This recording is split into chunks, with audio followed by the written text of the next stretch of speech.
आज 18 कानून है, महिलाओं पर जो अत्याचार होते थे उनको रोकने के लिए 18 कानून हैं। सरकार ने तो इतनी गिनती कराई अभी विजय सिन्हा जी ने, प्रदेश की सरकार भी और केंद्र की सरकार भी।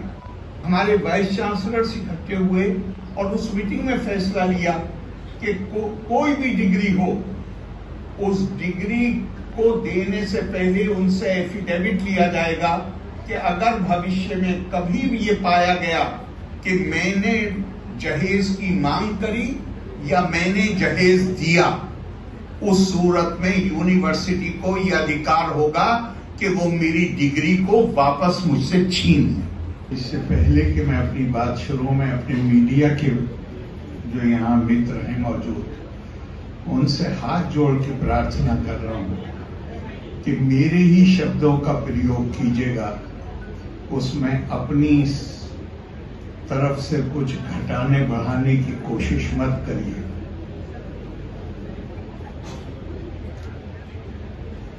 बीएन कॉलेज में एक बच्चे की हत्या हुई। मैंने सभा में कहा मेरा दिल रो रहा है। कोई ऐसा है जो एक नौजवान बच्चे की हत्या पर उसका दिल नहीं रोएगा? हमारे मीडिया के साथियों ने कह दिया कि मैंने बिहार की सरकार को और केंद्र की सरकार को कटघरे में खड़ा कर दिया। थोड़ा सा आपसे, अगर अपनी स्वतंत्रता हमें बचा के रखनी है, जो बच के रहनी चाहिए, तो हमें भी थोड़ा हमारे अंदर एहसास जिम्मेदारी भी होना चाहिए।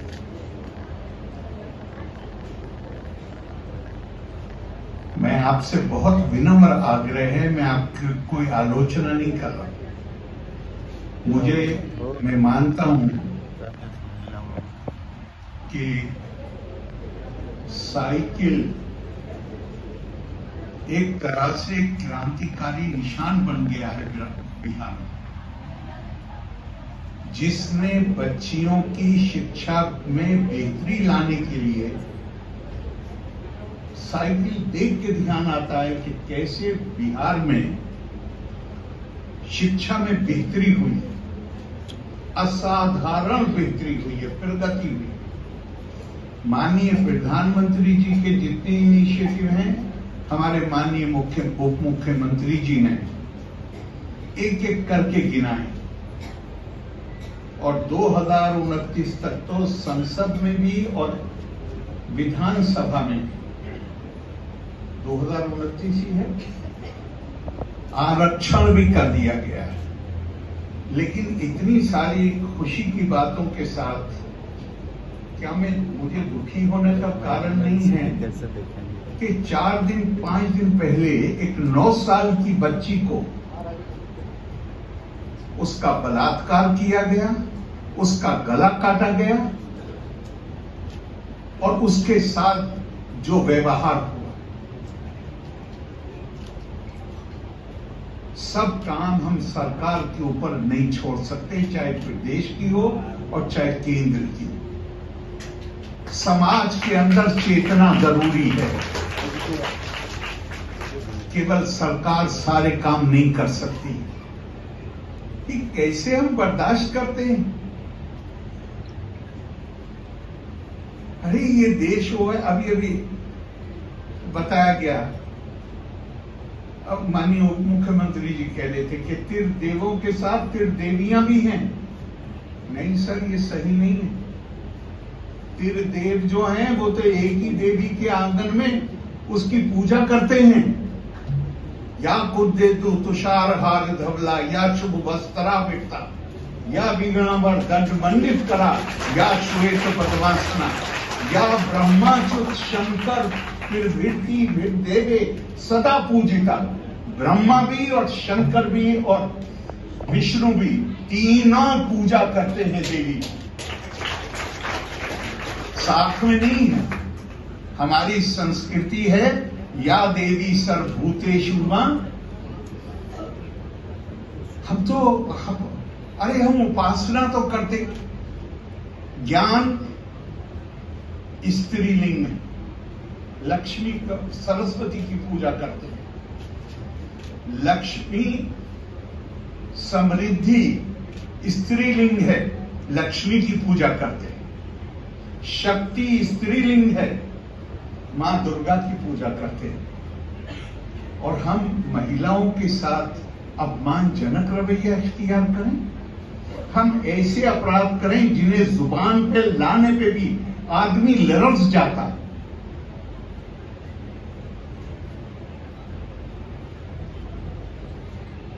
हम जिस संस्कृति का गुणगान करते हैं और हमारा आचरण उस संस्कृति के मुताबिक न हो, तो जिनके पास वो संस्कृति नहीं है वो इतने बड़े अपराधी नहीं हैं जितने बड़े अपराधी हम हैं। क्योंकि हमारे पास तो वो हमारी धरोहर है, वो हमारी विरासत है। वो महिलाएं वास्तव में सशक्त हैं, इसलिए कि वो महिला प्रधान समाज था। मैं जब वहां पहुंचा 2 महीने बाद एक बच्ची को, जो डॉक्टर थी, वहां तो सभी पढ़ी लिखी, जहेज के कारण उसकी मृत्यु हो गई। मुझे रात में पता चला, सुबह मैं उसके घर पहुंच गया।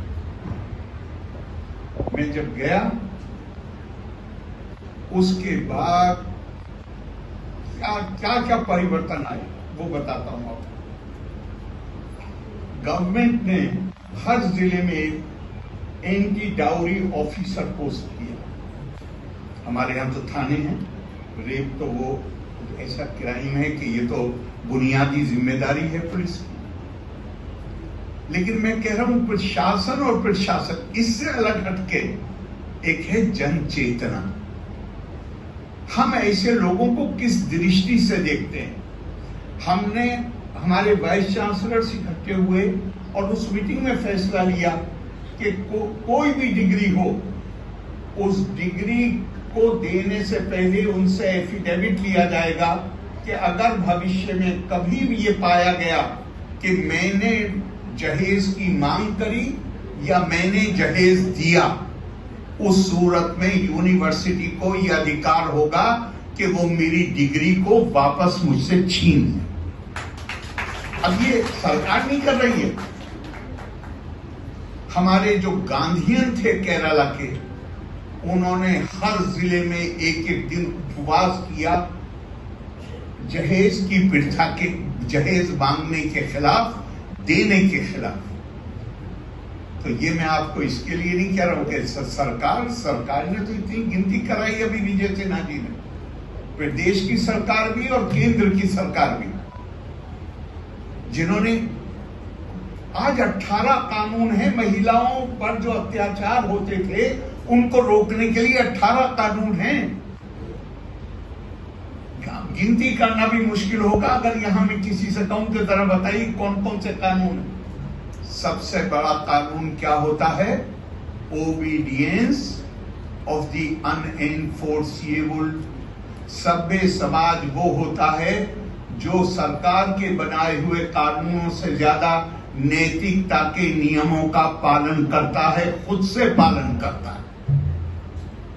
हमें समाज में वो जागरूकता और चेतना पैदा करना आवश्यक है।